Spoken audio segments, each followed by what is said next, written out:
Dans ce cours, nous parlerons des bases de la logique séquentielle.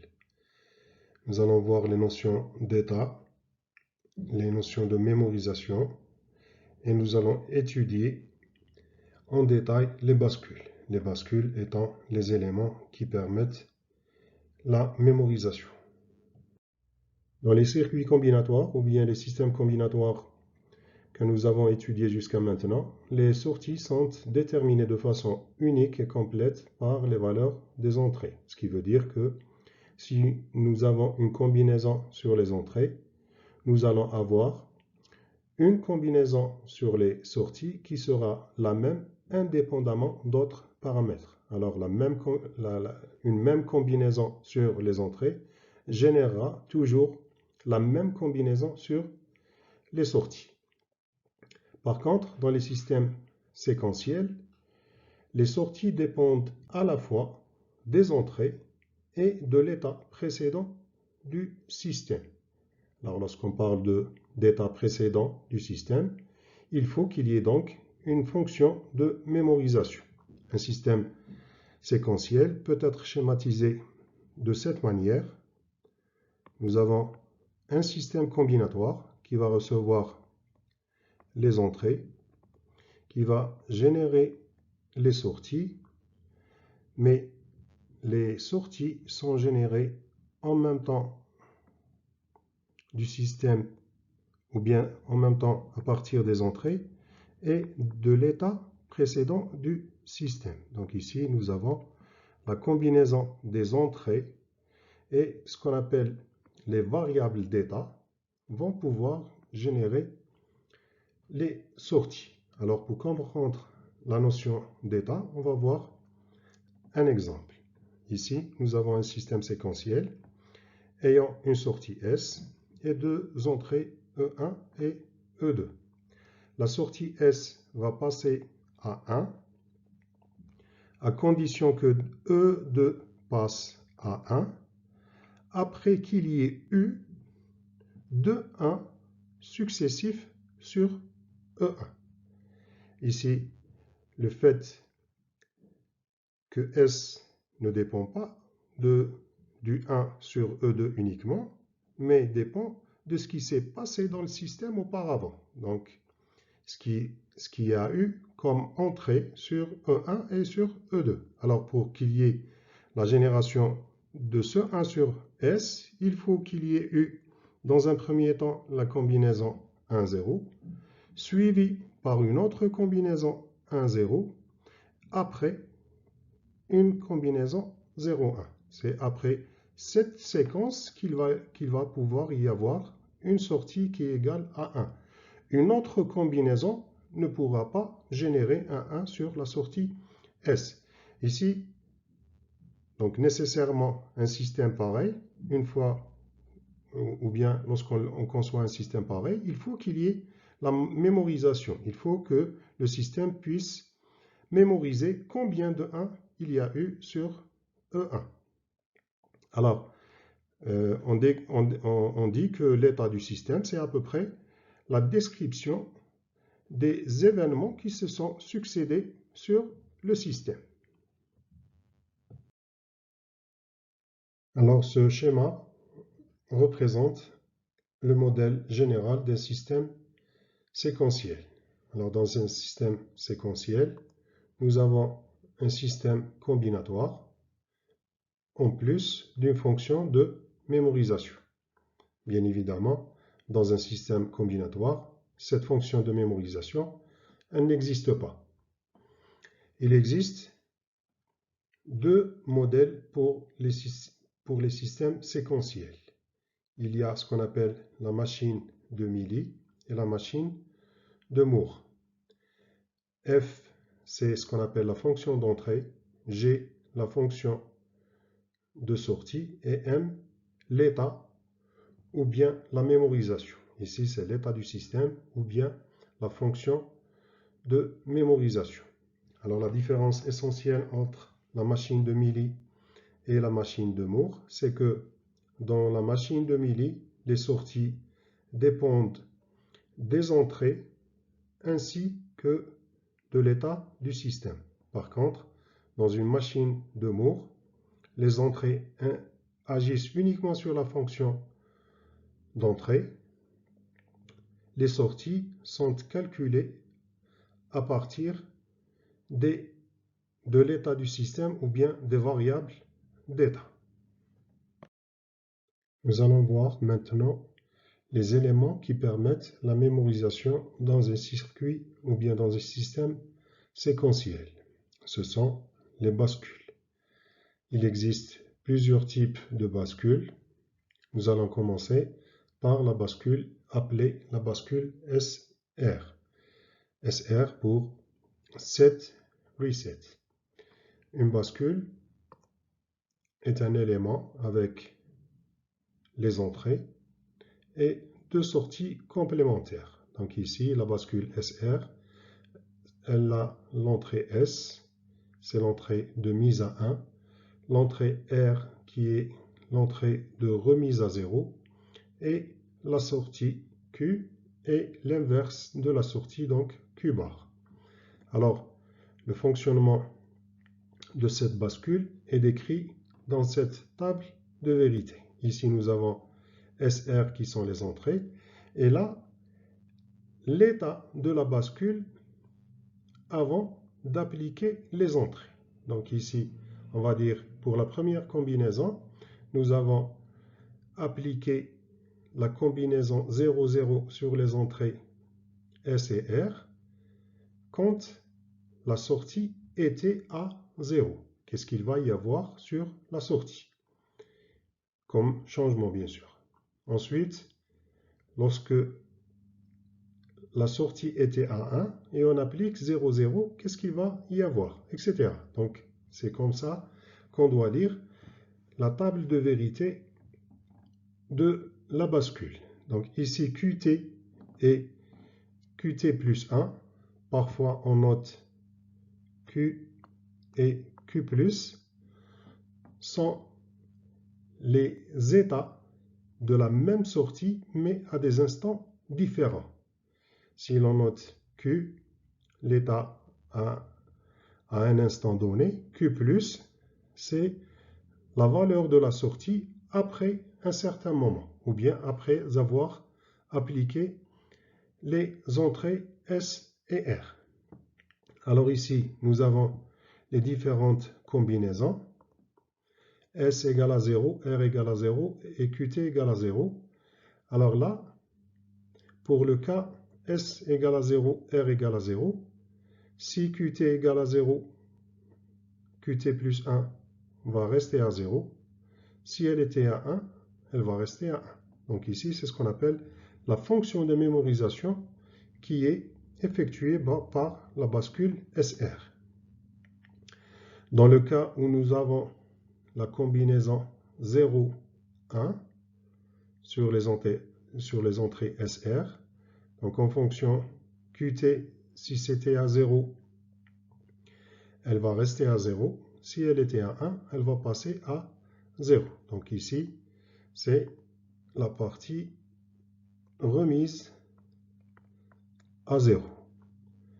Dans les combinaisons 1, 0, 0 et 1, 0, 0, 1, 0, 1, donc il va y avoir à chaque fois passage à 1. C'est ce qu'on appelle la mise à 1. Les états 1, 1, 0 et 1, 1, 1, donc les derniers, ces deux cas, ces deux combinaisons, ce sont des combinaisons indéterminées ou bien interdites. On ne doit jamais utiliser la combinaison 1, 1 sur les entrées d'une bascule SR. On va voir ceci sur le schéma de la bascule et pourquoi il va y avoir ce qu'on appelle une ambiguïté sur la sortie de la bascule.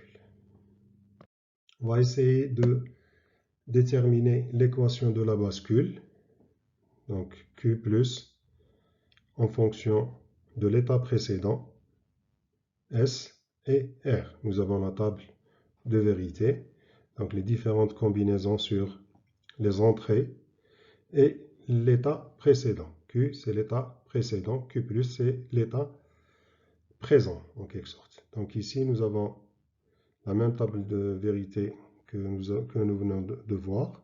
Ici, nous avons appelé ce premier cas un cas de mémorisation, donc pas de changement. La sortie était à 0. Si on applique 0, 0, la sortie va rester toujours à 0. Si on applique 0, 0 et la sortie était à 1, il va y avoir un 1 en sortie. Ici, on avait appelé la combinaison 0, 1 sur SR l'état ou bien la combinaison pour la remise à 0. Donc ici, Q était égal à 0, elle va passer à 0, elle était à 1, elle va passer à 0. Les deux autres combinaisons, c'est pour la mise à 1. Donc ici, 1, 0, c'était à 0, elle va passer à 1. C'était à 1, elle reste à 1.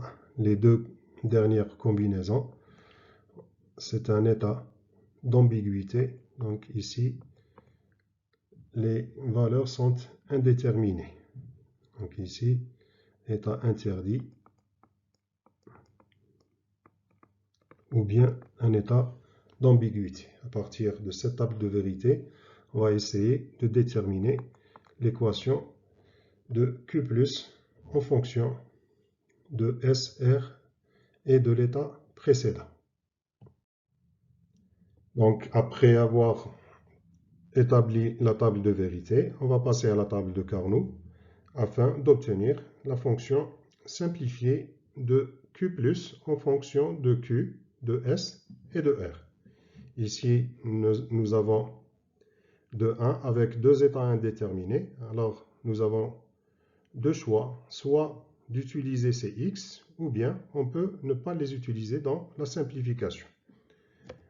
Dans un premier temps, on va simplifier la fonction sans prendre en considération les états indéterminés. Alors, Q+ va être égal à SR bar, donc c'est C de 1 là. Ensuite, plus QR bar, donc ce 1 et celui-ci. On va écrire l'équation sous forme ou bien en utilisant des portes NOR uniquement. On va aboutir à cette équation. On va essayer de redessiner le schéma étape par étape. Donc ici, nous avons Q+, voilà, pour se mettre à l'esprit que Q+ et Q, ce sont la même sortie, mais à des instants différents. Je vais y revenir juste après avoir dessiné le schéma. Donc ici, Q, c'est la sortie d'une porte NOR qui va recevoir R+, donc ici R, ici, plus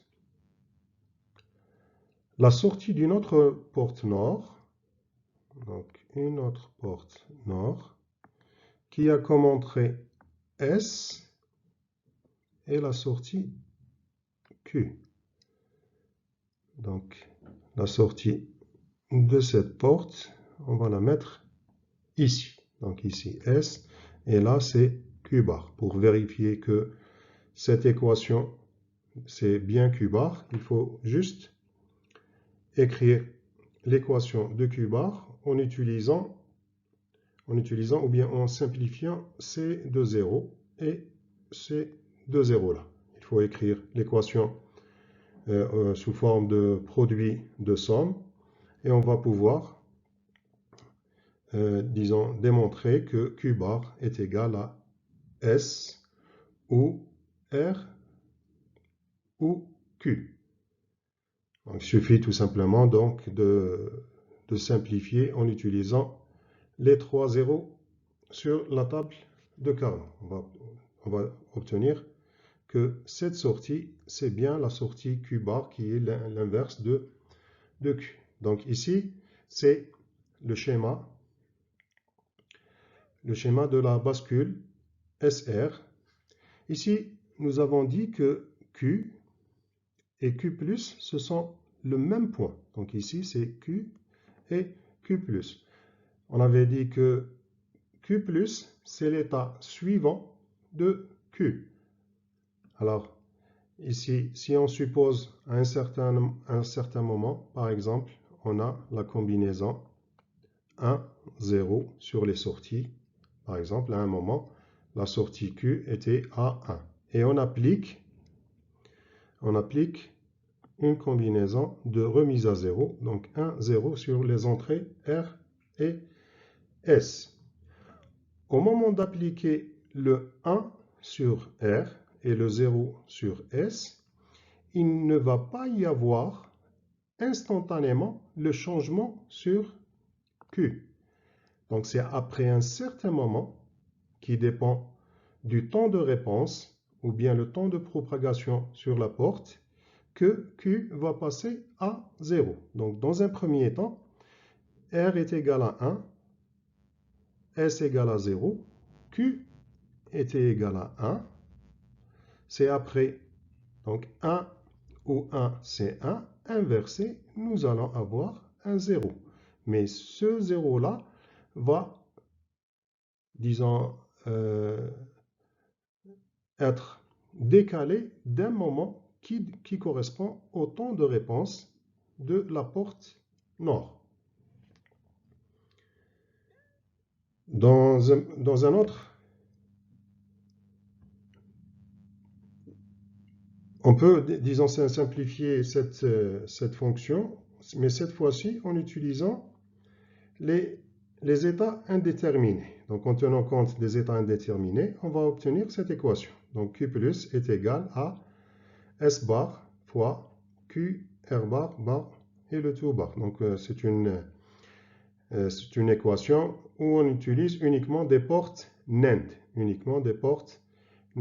Alors ici, on va avoir la forme de ce qu'on appelle la bascule S bar, R bar. Donc c'est, au lieu que ça soit SR, c'est S bar, R bar. Cette bascule va être sensible à des zéros. On va juste après, on va essayer de définir le fonctionnement de cette bascule. Donc, lorsqu'on a la combinaison 0, 1, cette fois-ci 0 sur S bar et 1 sur R bar, ça veut dire que c'est une mise à 1. Donc ici, c'est la combinaison de mise à 1. La combinaison 1, 0, c'est la combinaison de remise à 0. Et la combinaison 1, 1, c'est l'état de mémorisation. Donc le fait qu'il y ait 1 sur S bar, ça veut dire que S est égal à 0. Et 1 sur R bar, ça veut dire que R est égal à 0. Donc ça correspond à l'état de mémorisation. Cette fois-ci, l'état d'ambiguïté ou bien l'état indéterminé, c'est l'état 0, 0. C'est l'état interdit. Donc état interdit, mise à 1, remise à 0 et mémorisation. Alors, nous avons ici une table qui permet de résumer ce qu'on vient de dire. Donc, sur une bascule S bar, R bar, la sortie ou bien l'état 0, 0 sur les entrées et l'état d'ambiguïté ou bien l'état interdit. 0, 1, c'est la mise à 1. 1, 0, c'est la remise à 0. Et 1, 1, c'est pas de changement ou bien la mémorisation. On peut passer d'une bascule S bar, R bar à une bascule SR, tout simplement en ajoutant deux inverseurs ici. Et là, nous avons la bascule SR. Alors, on va essayer d'expliquer pourquoi c'est un état, l'état 0, 0, plutôt l'état 1, 1 sur la bascule SR, c'est un état d'ambiguïté ou bien un état interdit. On suppose un état quelconque sur les sorties. On suppose par exemple qu'on a ici un 1. Donc ici, il faut qu'il y ait un 0. Alors, si l'on applique, par exemple, on va essayer de faire deux exemples. Si on appliquait, par exemple, un 1 ici et un 0 là, qu'est-ce qu'on va avoir?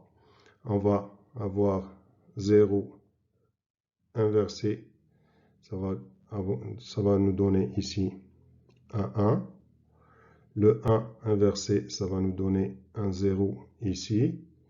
Là, 1 et 0, c'est un 0. Inversé, c'est un 1. Donc ici, ensuite, ce 1 là, on va l'avoir ici. Donc 1 et 0, c'est un 0. Inversé, c'est un 1. Cette fois-ci, ce 1 là, ici, nous allons avoir 1 et 1, c'est un 1. Inversé, c'est un 0.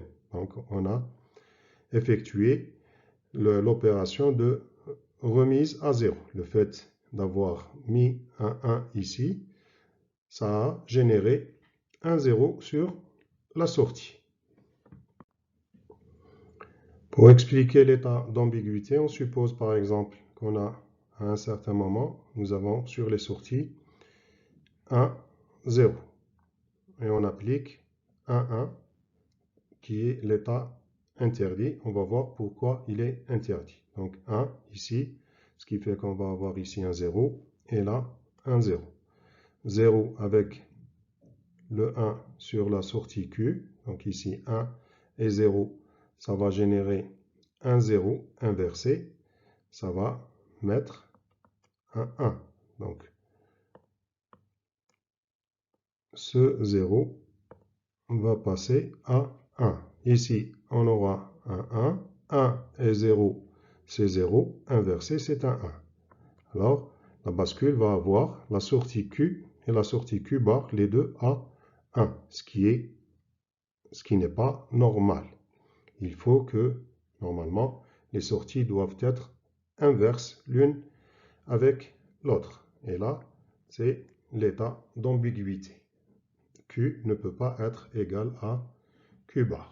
Donc cet état est interdit dans une bascule SR.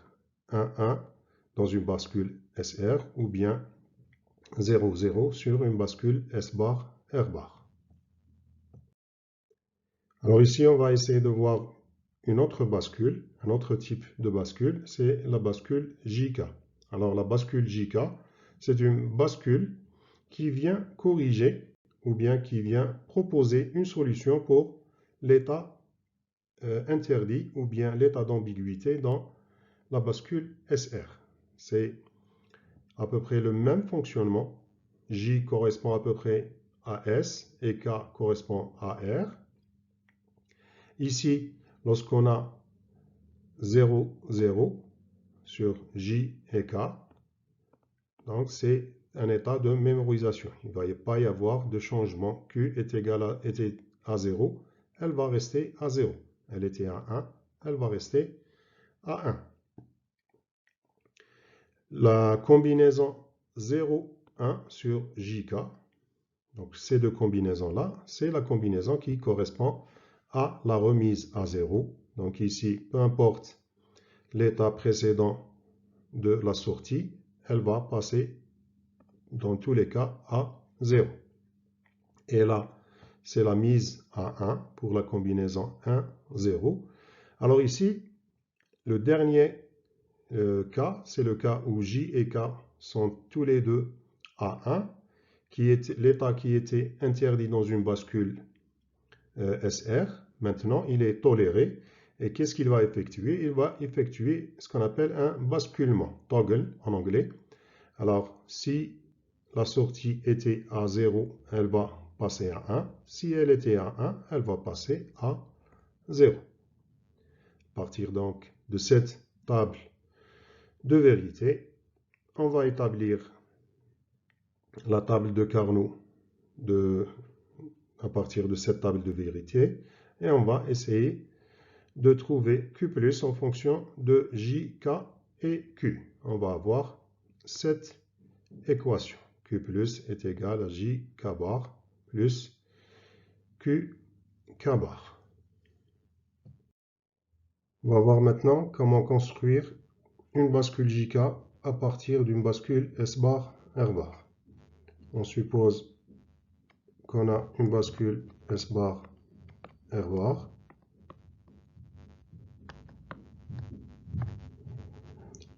On doit voir quelles sont les fonctions ou bien quels sont les circuits logiques qu'on doit rajouter afin que cette bascule puisse se comporter comme une bascule JK. Et là, nous avons la bascule JK avec les entrées JK et les sorties Q et Q bar. Alors, le but ici, c'est de trouver ces deux fonctions. Alors, dans un premier temps, nous aurons besoin de ce qu'on appelle la table de transition de la bascule S bar R bar. Une table de transition, c'est quoi au juste? Alors, elle va avoir Q, Q+, donc les différentes combinaisons sur Q, Q+, et à partir de ces combinaisons, on doit chercher les valeurs de S bar, R bar, qui vont produire ces transitions-là. Par exemple, ici, nous avons une transition sur la première ligne. Nous avons une transition de 0 à 0. Et là, une transition de 0 à 1. Sur la troisième, une transition de 1 à 0. Et en dernier, une transition de 1 à 1. Alors, à chaque fois, il faut déterminer les valeurs de S bar et R bar qui vont permettre de produire ces transitions. Alors, pour une bascule S bar, R bar, pour qu'elle passe de 0 à 0, il y a deux possibilités. Alors, soit mémorisation,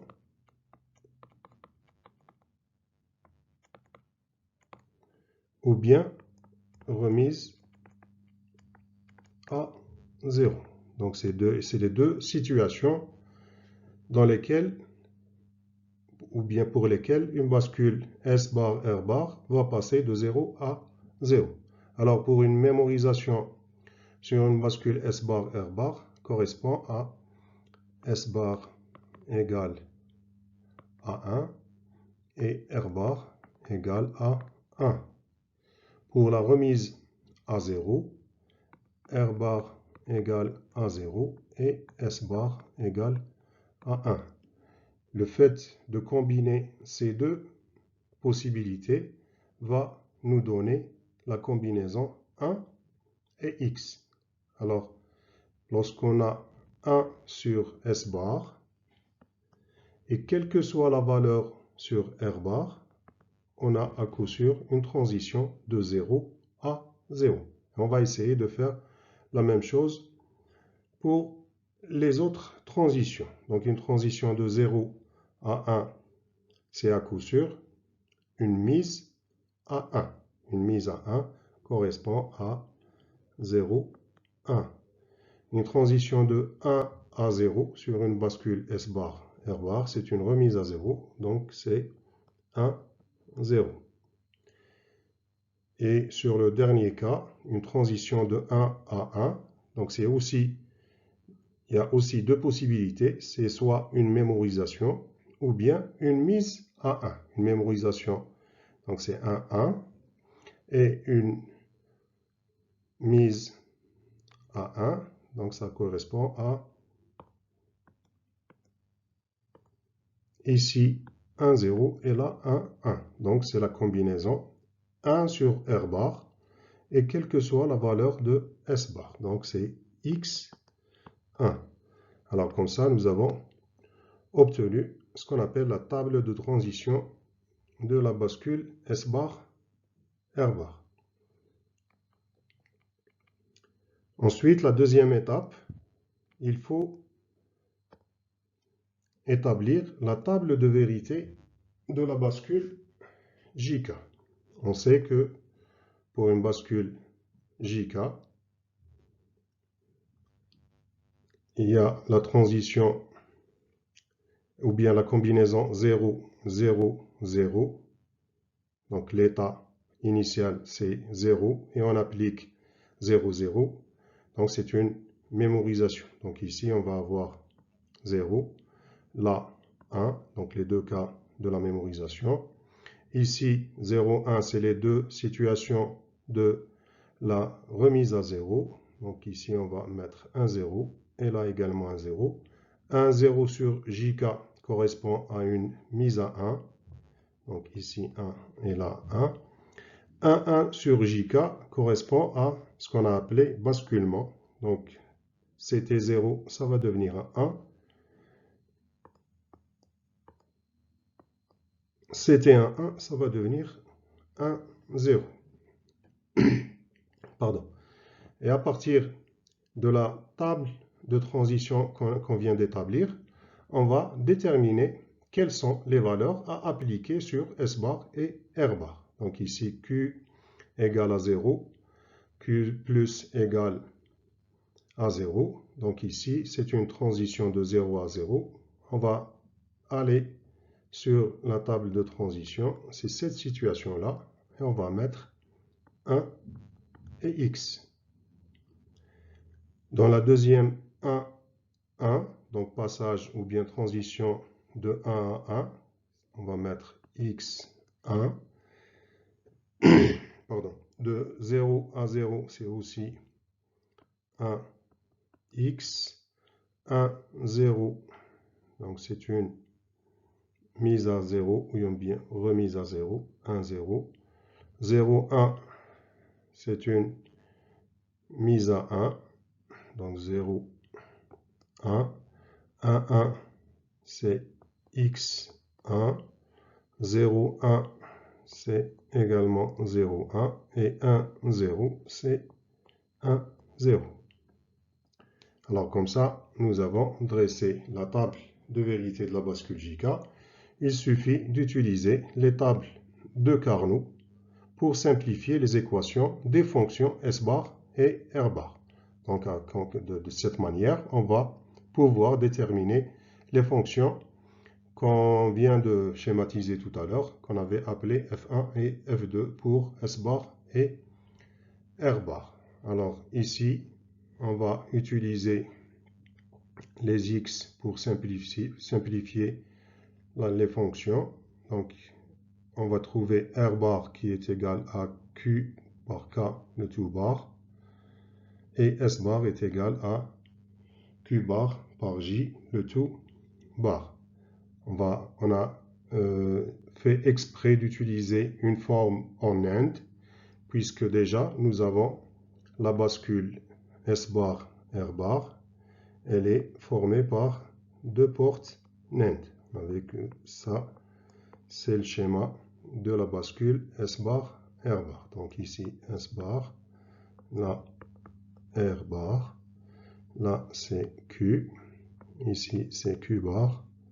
On va faire une entrée de cette manière et comme ça. Là, c'est la bascule S bar, R bar.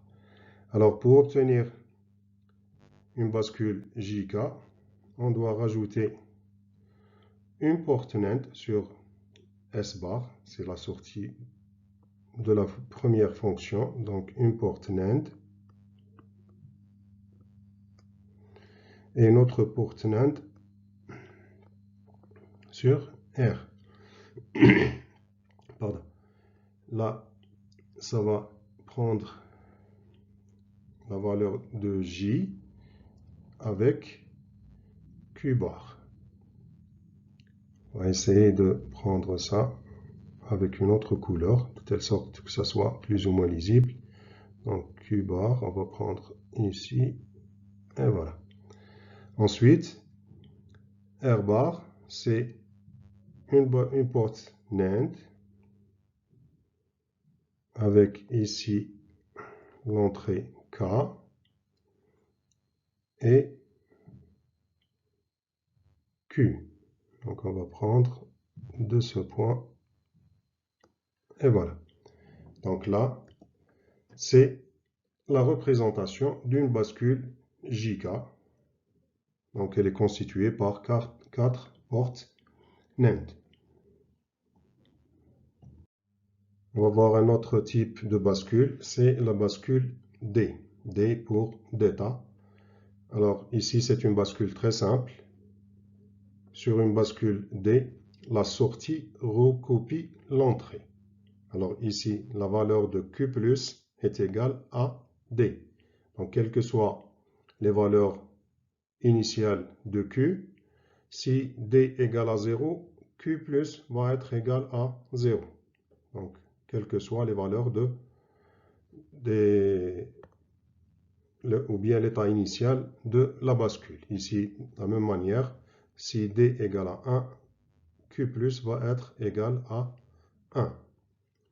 Donc ici, c'est une bascule de cette manière-là. Elle ne sert pratiquement à rien, mais on va voir par la suite comment on va pouvoir utiliser une bascule pareille. On va voir que c'est une bascule très importante et très utilisée. On va essayer de faire la même chose comme tout à l'heure pour la bascule JK. On va essayer de concevoir une bascule D à partir d'une bascule SR. Donc ici, de la même manière, nous avons une bascule SR avec les sorties Q et Q bar. On va voir quelles sont les fonctions à appliquer sur S et R. On va avoir ici D. Et là, ça va être la bascule D construite en utilisant une bascule S bar, R bar. Alors, on va avoir besoin, comme tout à l'heure, d'une table de transition, mais cette fois-ci, c'est la table de transition de la bascule SR. Alors, la bascule SR va faire la même chose. Donc, quelles sont les valeurs sur les entrées S et R pour qu'il y ait transition de 0 à 0. Donc, on a deux situations possibles. Donc, pour S et R, c'est soit 0, 0 pour une mémorisation, ou bien une remise à 0. Donc, la combinaison 0, 1. Donc, ici, nous allons avoir un 0 et un X. Lorsqu'on a 0 sur S, et quelle que soit la valeur de R, à coup sûr, nous allons avoir une transition de 0 à 0. Ensuite, le deuxième cas, donc une transition de 0 à 1. Ici, il n'y a pas de combinaison, il y a une seule combinaison, c'est la mise à 1. Donc la mise à 1 correspond à la combinaison 1, 0 sur SR. 1, 0, c'est une remise à 0, donc 0, 1.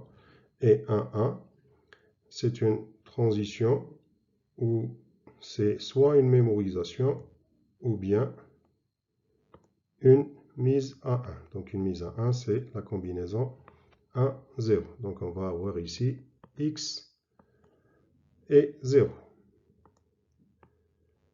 Alors maintenant, on va construire ou bien dresser la table de vérité de la bascule D.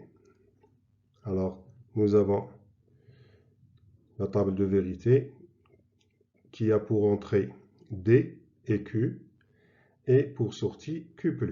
Donc ça, c'est la table de vérité de la bascule D. On avait dit que, ou bien on vient de dire tout à l'heure que Q+ suit l'entrée D. Donc il suffit tout simplement de mettre la même chose que D. Donc 0, 0 et 1, 1. On va, à partir de la table de transition, déterminer quelles sont les valeurs de SR pour chaque situation. Donc ici, nous avons une transition de 0 à 0. Donc 0x. De 1 à 0, nous avons 0, 1. De 0 à 1, nous avons 1, 0. Et de 1 à 1, c'est x, 0. Et de la même manière, il suffit de déterminer quelles sont les équations de S et de R. Ici, c'est très simple. On remarque que S égale à D, si l'on considère que ce X il est égal à 1, donc S va être égal à D. Et de la même manière, si on considère que ce X là, il est égal à 1 aussi, alors R est égal à D bar. Alors on va avoir ce schéma-ci pour la bascule D en utilisant ou bien à partir d'une bascule SR. Le dernier type de bascule que nous allons voir, c'est la bascule T. T pour toggle ou bien basculement. Alors, dans une bascule T, lorsque T égale à 0, c'est un état de mémorisation. Donc les deux premiers cas. Dans le cas où T égale à 1, c'est un basculement. Donc ici, mémorisation 0 reste 0, 1 reste 1. Dans le cas où T égale à 1, 0 passe à 1 et 1 passe à 0. Ici, on va trouver que Q plus égale à T exclusif Q. On va essayer de faire de la même manière comme pour les autres bascules. On va essayer de construire une bascule T, mais cette fois-ci à partir d'une bascule JK et aussi d'une bascule D. On va voir les deux exemples. Alors ici, nous allons avoir besoin de la table de transition des deux bascules, JK et D. Alors, la table de transition d'une bascule JK, donc pour une transition de 0 à 0, c'est soit pas de changement, on va essayer de noter ici, donc J et K, donc 0, 0, mémorisation, ou bien mise à 0, qui correspond à 1, 0. Donc ici, 0, X. Pour le cas d'un passage ou bien d'une transition de 0 à 1, ici dans le cas d'une bascule JK, c'est deux possibilités. C'est soit une mise à 1 qui correspond à 1, 0, ou bien un basculement qui correspond à 1, 1. Donc un passage de 0 à 1, c'est soit une mise à 1, c'est soit plutôt un état de basculement. Donc nous allons avoir la combinaison 1x. 1x ici. Pour la troisième combinaison ou bien la troisième transition, un passage de 1 à 0, c'est également un basculement ou bien une mise à 0, une remise à 0. Donc il va donner x1 sur les entrées J et K. Et le dernier cas, donc pour 1 à une transition de 1 à 1, c'est soit une mémorisation ou bien une mise à 1. Donc on va obtenir x 0. On va faire la même chose pour la bascule D. Pour la bascule D, c'est très simple.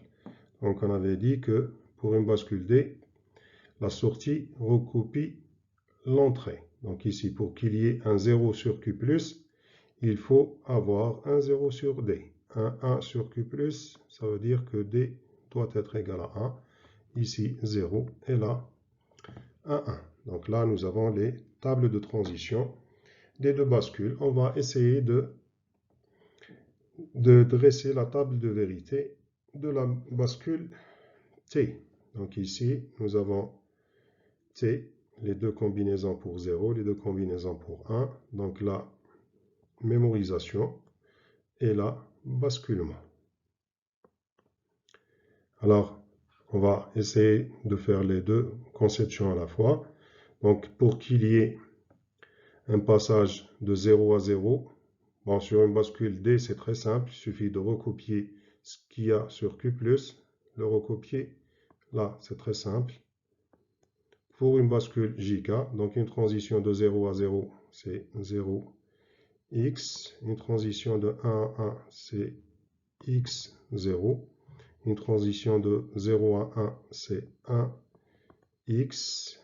Et enfin, une transition de 1 à 0, c'est x1. 1.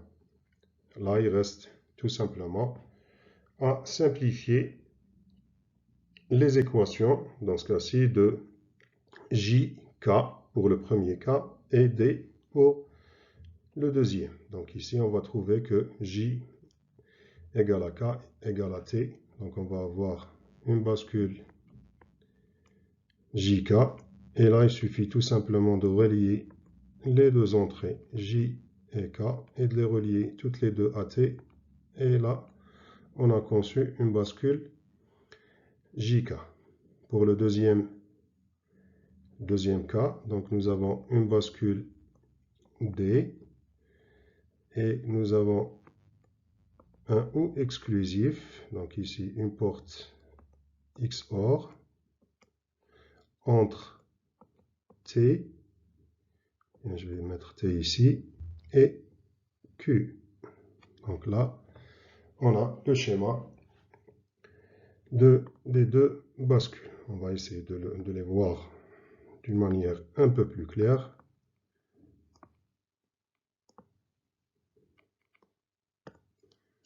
Et voilà le schéma, ou bien les schémas des deux bascules T en utilisant des bascules JK et D. On va voir maintenant une notion qui permet de rendre les bascules encore plus intéressantes.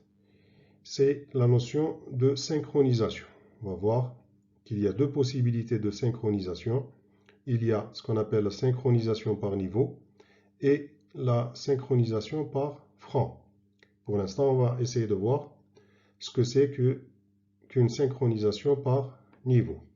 On va essayer de l'appliquer sur une bascule SR et on va voir par la suite que ça peut être appliqué à n'importe quel type de bascule. Donc ici, on va voir uniquement peut-être la bascule SR, comment la synchroniser, mais on peut appliquer la synchronisation sur une bascule par niveau, bien sûr, et ça va être la même chose pour la synchronisation par franc, sur une bascule D, une bascule JK, une bascule toggle, etc. Donc toutes les bascules, elles peuvent être synchronisées. Alors la synchronisation par niveau consiste à rajouter un signal supplémentaire. Ici, le signal qu'on a appelé T, c'est un signal qu'on appelle généralement horloge. Horloge, donc qui permet de commander le fonctionnement de la bascule. D'après le schéma ici, lorsque T égale à 0, qu'est-ce qu'il va y avoir?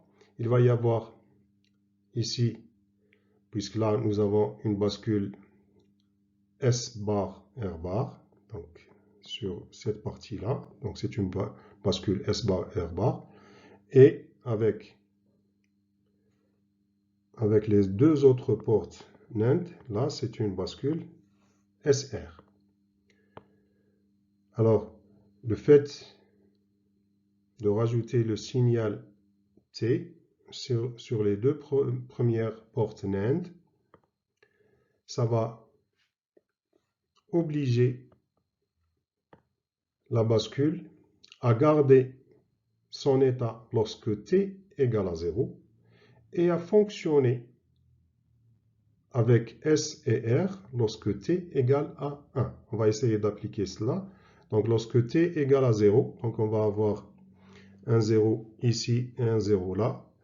Donc là, à coup sûr, nous allons avoir un 1 et un 1. Donc un 1 sur une bascule S bar R bar, c'est l'état de mémorisation. Donc la valeur sur la sortie de la bascule va rester inchangée. Donc durant tout le temps où T égale à 0, la bascule ou bien la sortie de la bascule va rester inchangée. Lorsque T, dans le cas où T devient égal à 1, donc ici un 1 et là un 1, là le 1, puisque sur un et logique, le 1 c'est un élément neutre, donc ça va laisser le fonctionnement va dépendre de S et de R. Là, on va avoir un fonctionnement normal d'une bascule SR, comme on l'a vu tout à l'heure.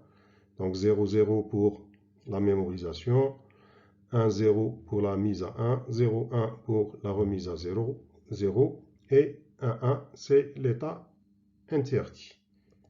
Donc pour t égale à 0, maintien du dernier état, ou bien la mémorisation, lorsque t égale à 1, fonctionnement normal qui va dépendre de S et de R.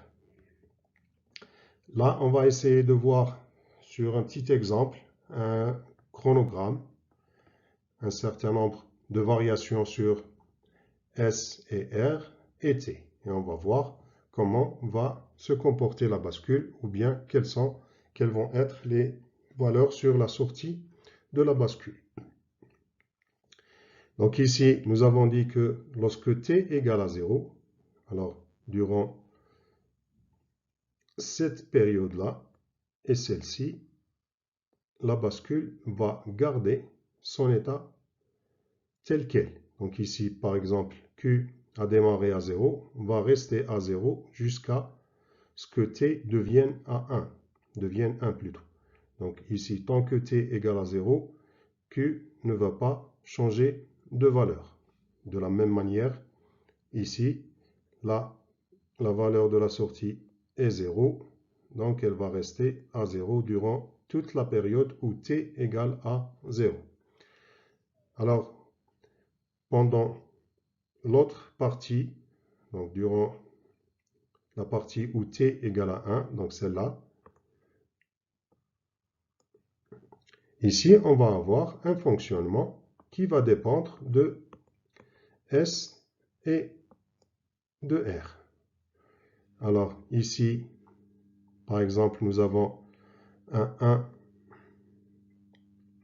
sur S et un 0 sur R. Ça veut dire que c'est une mise à 1. Donc c'est pour cela qu'à cet instant, au moment où la bascule, ou plutôt au moment où le signal d'horloge passe à 1, la sortie de la bascule va passer à 1, puisqu'on a une combinaison 1, 0 sur les entrées S, R. Donc c'est une mise à 1. Donc ça va être la même chose jusqu'à ce point. Donc ici nous avons S qui passe à 0, R qui est égal à 0. Donc on va avoir maintien. Donc durant cette période, il va y avoir maintien de la valeur ou bien un état de mémorisation. Ensuite, juste après, donc ici, nous avons 0 sur S et un 1 sur R. Et là, ça correspond à une remise à 0. Donc ici, la sortie va passer à 0 et elle va rester à 0 puisque là, le signal d'horloge est à 0. On voit maintenant qu'il est également possible de rajouter une synchronisation à une bascule D. Une bascule D synchronisée par niveau s'appelle bascule à verrouillage. En anglais, latch. Alors, nous avons là le schéma de la bascule S bar, R bar. Avec ces deux NAND, ça va nous faire une bascule SR. Et le fait de relier S à D et D bar à R, ça va nous faire une bascule D. C'est un schéma qu'on vient de voir tout à l'heure. Ensuite, là, on va rajouter le signal d'horloge T qui va permettre la synchronisation de la bascule. Alors ici, nous avons une synchronisation par niveau. Et on va dire que c'est une synchronisation par niveau haut. On va voir juste après qu'il est possible de synchroniser par niveau bas. C'est simple, il suffit tout simplement d'utiliser un inverseur. On va y revenir juste après. Alors, ici, lorsque t égale à 0, donc ces deux portes vont être obligées à avoir un 1 là et un 1 ici. C'est un état de mémorisation sur une bascule S bar, R bar. Donc lorsque t égale à 0, quelle que soit la valeur de D, il va y avoir un verrouillage. La valeur qui était sur la sortie va y rester. Donc il va y avoir verrouillage de la dernière valeur en quelque sorte qu'il y a eu sur D et en même temps sur la sortie Q. Et dans le cas où T égale à 1, donc sur ces deux-là, la bascule va fonctionner normalement comme une bascule D où la sortie suit l'entrée. Lorsque D égale à 0, Q égale à 0, lorsque D égale à 1, et Q va être égal à 1. Alors ici, pourquoi on l'appelle verrouillage? Parce que tout simplement, la bascule va, disons, recopier en permanence les valeurs de D. Une fois juste que T passe à 0, il va y avoir un verrouillage sur la dernière valeur qu'il y a eu sur la sortie Q. Alors, c'est ce qu'on appelle un latch ou bien une bascule synchronisée par niveau. Lorsqu'on veut synchroniser par niveau bas, c'est très simple, il suffit tout simplement d'utiliser un inverseur là, et là, le fonctionnement avec la synchronisation va être inverse. Donc lorsque t égale à 1, c'est un verrouillage. Et lorsque t égale à 0, c'est un fonctionnement normal. Donc synchronisation par niveau, il y a deux types. Donc synchronisation par niveau haut ou bien synchronisation par niveau bas sur des bascules. La synchronisation par niveau haut est faite de cette manière, que ce soit une bascule D ou tout autre type de bascule, JK par exemple. Ici, T, suffit de tout simplement de mettre la connexion de l'horloge. Lorsqu'il s'agit d'une synchronisation par niveau bas, on met un cercle pour l'inversion ou bien l'équivalent d'un inverseur. Par exemple, toujours sur une bascule JK. Là, donc, c'est une bascule synchronisée par niveau haut. Et là, c'est une bascule synchronisée par niveau bas. On va essayer de voir le fonctionnement sur un exemple. Donc ici, nous avons un chronogramme qui contient une succession de variations sur l'entrée D et sur le signal d'horloge. Ici, D, nous avons la forme du signal D en fonction du temps et le signal d'horloge est égal à 0 pendant cette période et celle-ci, et il est égal à 1 durant cette période. Donc lorsque t égale à 0, donc là et là, il va y avoir verrouillage sur la dernière valeur sur Q. Ici, on suppose que Q commence à 0, donc il va rester à 0 tant que t égale à 0. Il va y avoir verrouillage sur la dernière valeur de la sortie. Ici, c'est la même chose. La dernière valeur, là, c'est un 1. Donc, c'est un 1 qui va rester sur la sortie Q. Durant la période où t égale à 1, donc cette période-là, suffit tout simplement de recopier les variations de D sur la sortie Q. Donc, le fonctionnement normal d'une bascule D, c'est que la sortie recopie l'entrée D. La synchronisation par franc correspond à un fonctionnement normal de la bascule durant un laps de temps où le signal d'horloge passe de 0 à 1 ou bien de 1 à 0. Ici, dans les deux premiers exemples, nous avons une bascule SR synchronisée par franc montant. Ici également, c'est une bascule JK synchronisée par franc montant. Franc montant, on représente de cette manière. Donc ici, le signal d'horloge avec un V ici inversé ou bien le signe supérieur. Et lorsque il s'agit d'un franc descendant, on représente de cette manière-là. Donc la même chose avec un 0 pour dire l'inverse.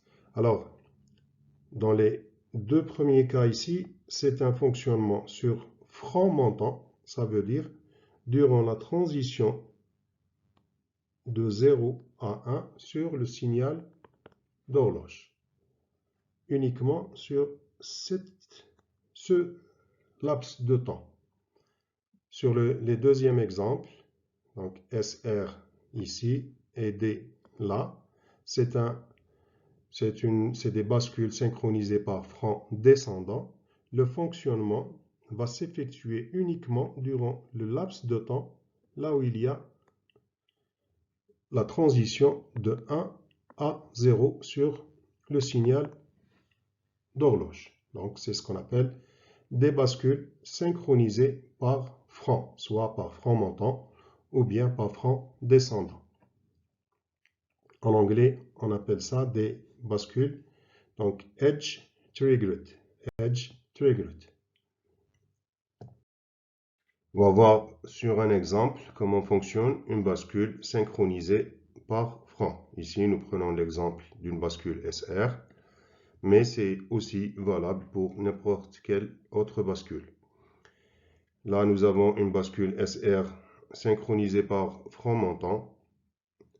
Alors, la bascule ne va fonctionner qu'aux instants des francs. Donc, à cet instant, celui-ci, celui-là, ainsi de suite. Durant les périodes entre les francs, la bascule va garder son ancien état. Donc, à chaque fois, elle va garder l'état jusqu'à l'avènement du prochain franc montant. Alors, si l'on suppose que nous avons une bascule dont l'état de la sortie est à 0 initialement, au premier franc montant, donc ici, on va regarder les valeurs de S et de R. S est égal à 1, R est égal à 0, ce qui correspond à une mise à 1. Donc la bascule va passer de 0 à 1. Elle va garder son état jusqu'au prochain franc montant. Ici, on va également regarder les valeurs de S et de R. Ici, S est égal à 0 et R égale à 0. Q était égal à 1, donc elle va préserver son état. Donc 0, 0 sur SR correspond à une mémorisation. Donc elle va rester à 1 jusqu'au prochain franc montant. Donc ici, on va avoir S égale à 0, R égale à 1. Donc c'est une mise ou bien une remise à 0. La bascule va passer à 0 à ce moment-là. Et ainsi de suite. Donc à chaque fois, la bascule ne va pouvoir fonctionner que lors des francs montants. On se demande peut-être comment une bascule peut être sensible à un passage de 1 à 0 ou bien un passage de 0 à 1. Donc comment une bascule peut être sensible au franc montant et au franc descendant, alors que nous avons vu qu'une bascule était constituée par des portes logiques, donc qui fonctionnent uniquement sur des 1 et des 0. Alors la réalité des choses, c'est que le franc montant et le franc descendant correspondent à des 1 ou bien des 0 qui ne durent qu'un très bref instant. On va voir ceci sur ce schéma. Alors, nous avons le signal H qui vient sur une porte logique et sur l'autre entrée de la porte E, nous avons le signal H bar. Considère par exemple ici que c'est la sortie S. Alors si nous avons un passage de 1 à 0 sur H, dans le cas idéal, nous avons au même instant un passage de 1 A0 sur H bar. Ce qui va faire au final que S va rester en permanence à 1. Mais en fait, la réalité des choses, c'est que la porte logique inverseuse n'est pas idéale. Donc on avait vu déjà sur les caractéristiques des portes logiques que les portes avaient ce qu'on appelle un temps de réponse. Alors ici, la transition de 0 à 1 sur H va être légèrement retardée. Donc on va avoir quelque chose qui ressemble à ça. Alors ici, nous avons un très bref instant sur lequel H et H bar, les deux signaux, les deux sont à 1, ce qui fait que S va avoir une impulsion qui ressemble à ça. Et ceci est ce qui correspond en réalité au franc montant. Donc c'est une très brève impulsion A1. De la même manière, on peut construire un autre circuit, donc il va faire le franc descendant, donc c'est H avec H bar qui vont sur une porte où, et ici nous avons le signal de sortie S. Nous allons avoir durant les transitions de 1 à 0 sur H, nous allons avoir un retard sur H bar. Donc ici, donc là c'est H bar, S. On va ici avoir donc 1 et 0 au début, donc jusqu'à cet instant et cet instant-là. Nous allons avoir S qui est égal à 1. À 7, durant le temps de réponse de la porte inverseuse, nous allons avoir les deux signaux qui sont à 0, H et H bar. Donc on va générer une impulsion très brève qui est égale à 0. Dans le cas de l'utilisation d'une bascule, par exemple une bascule SR, si par exemple les signaux S et R passent par ce qu'on appelle des états transitoires, donc ils ne sont pas directement stables.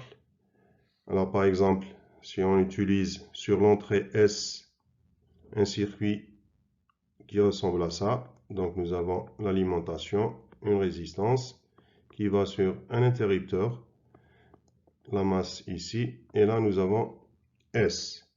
Donc on utilise, pour générer le signal S, on utilise un interrupteur. Alors les interrupteurs et les boutons poussoirs ont ce qu'on appelle un effet de rebond, ce qui fait que le passage de 0 à 1 sur S ne va pas s'effectuer directement et il va y avoir quelque chose qui ressemble à ça. Donc du rebond sur l'interrupteur jusqu'au moment où il se stabilise. Donc ici, le contact va se stabiliser, donc S va passer à 1. Le problème ici, c'est la période durant laquelle S n'est pas stable, donc la période transitoire. Donc dans le cas de l'utilisation d'une bascule normale, cet état transitoire ou bien cette étape transitoire peut générer des erreurs ou bien des sorties erronées sur une bascule normale. Alors pour ceci, nous utilisons, au lieu d'une bascule ordinaire, nous utilisons une bascule de type, ce qu'on appelle maître-esclave. Alors, une bascule maître-esclave, c'est quoi? Donc, c'est une bascule constituée par deux bascules, l'une appelée maître, donc ici celle-là, et l'autre qui est appelée bascule esclave.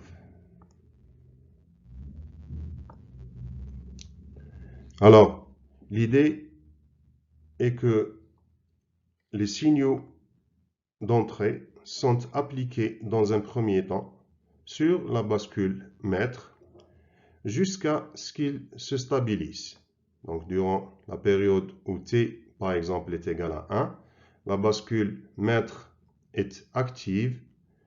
Donc, les signaux S et R vont modifier le contenu des sorties ou bien de la sortie de la bascule mètre. Une fois qu'elle se stabilise, T va pouvoir passer à 0. Dans ce cas, la bascule mètre va être bloquée et la bascule esclave va fonctionner. Elle va fonctionner sur les valeurs stabilisées sur ou bien à partir de la bascule mètre. Sur les bascules existe également ce qu'on appelle des entrées asynchrones. Il y a l'entrée asynchrone preset et l'entrée asynchrone clear. La première sert à forcer la sortie de la bascule à 1. La deuxième, donc l'entrée clear, va forcer la sortie de la bascule à 0. On utilise, disons, ces entrées asynchrones dans le cas où l'on veut forcer la sortie à un état bien déterminé, lors d'une initialisation par exemple, ou bien dans un cas particulier où l'on désire avoir un état particulier sur la sortie. Donc ici, indépendamment de J de K, la sortie Q de la bascule JK va pouvoir être forcée en appliquant un 1 sur preset. Donc la sortie va passer à 1. Si l'on applique un 1 sur clear, la sortie Q va passer à 0. On peut avoir également des cas où les entrées preset et clear sont ou bien fonctionnent à l'état bas. Donc quelque chose qui ressemble à ça. Donc preset et clear. Donc avec un 0 ici, ça veut dire que pour forcer la sortie Q de la bascule à 0, il faut appliquer un 0 sur clear. Et pour forcer la sortie Q de la bascule à 1, il faut appliquer un 0 sur preset. On arrive sur le dernier point de l'étude des bascules. Donc, c'est les caractéristiques électriques et dynamiques. Alors, en caractéristiques électriques, nous avons par exemple la tension d'alimentation. Donc, quelle est la tension admissible par une bascule? Également, le courant admissible. Ensuite, nous avons les courants de sortie à l'état haut ou bien le courant de sortie à l'état bas. Donc, quelles sont les valeurs du courant lorsque la sortie elle est égale à 1 ou bien elle est égale à 0. Nous avons également ce qu'on appelle les caractéristiques dynamiques en entrée ou bien en sortie. Donc, c'est tout ce qui concerne les fréquences et les temps. Donc, nous avons la fréquence maximale de l'horloge, du signal horloge, la durée minimale de l'impulsion d'horloge, la durée minimale de présence de l'information sur les entrées synchrones avant le frein actif. Par exemple, ici, nous avons une bascule D. Donc, le temps TSU, ou bien la durée minimale de présence de l'information correspond au temps qui doit séparer la transition sur D. Donc, il faut que D change de valeur et reste à cette valeur durant TSU avant d'appliquer le signal d'horloge sur H. Également, nous avons ce qu'on appelle la durée minimale de maintien de l'information sur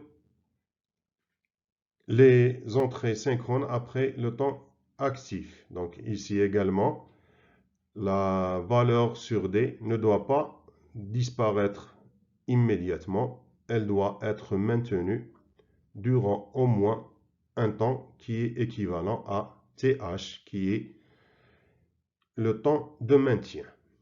Nous avons aussi les caractéristiques dynamiques en sortie. Donc, c'est le temps de propagation de 0 à 1 ou bien les temps de propagation de 1 à 0 à partir d'un signal preset ou bien à partir d'un signal clear et sur un signal de l'horloge. Nous avons ici les caractéristiques d'un circuit intégré, le 74-74. C'est juste un exemple. Donc ici, c'est des informations extraites à partir de ce qu'on appelle un databook. On peut télécharger un exemplaire du databook à partir du site de la société Texas Instruments. Je vais essayer de vous laisser le lien sur la description de la vidéo. Ici, nous avons une bascule ou bien un circuit intégré qui contient deux bascules D synchronisées par frein montant, positive edge triggered, ayant avec clear un preset. Donc c'est deux bascules, donc un circuit intégré qui contient deux bascules synchronisées par frein montant ayant deux entrées asynchrones clear et preset. Ici, nous avons les caractéristiques électriques et là, tout ce qui concerne les temps et les fréquences. Alors, tout ce qui est TTL, LS, S, ALS, AS et F, ce sont des circuits de type TTL. Ça, c'est le TTL standard. Et là, c'est des versions du TTL modifiées. Donc, low, Schottky, etc. Jusqu'à F, c'est pour fast. Là, nous avons un groupe de circuits qui font partie de la famille des CMOS. Alors, grosso modo, la différence entre TTL et CMOS, c'est la consommation. On le voit ici très bien. Les courants admissibles sur les versions TTL, c'est de 15, 8, 25 mA, alors qu'ils sont de 0,04, 0,08, ainsi de suite, sur des versions CMOS. Il y a aussi l'aspect temps, ou bien l'aspect vitesse et temps de réponse des circuits. Donc ici, nous avons des versions ALS, AS et F surtout, c'est des versions qui sont rapides. On va pouvoir ici voir que les temps, tout ce qui concerne les temps, sont très faibles concernant la version F ou bien AS. Et là, nous avons les différents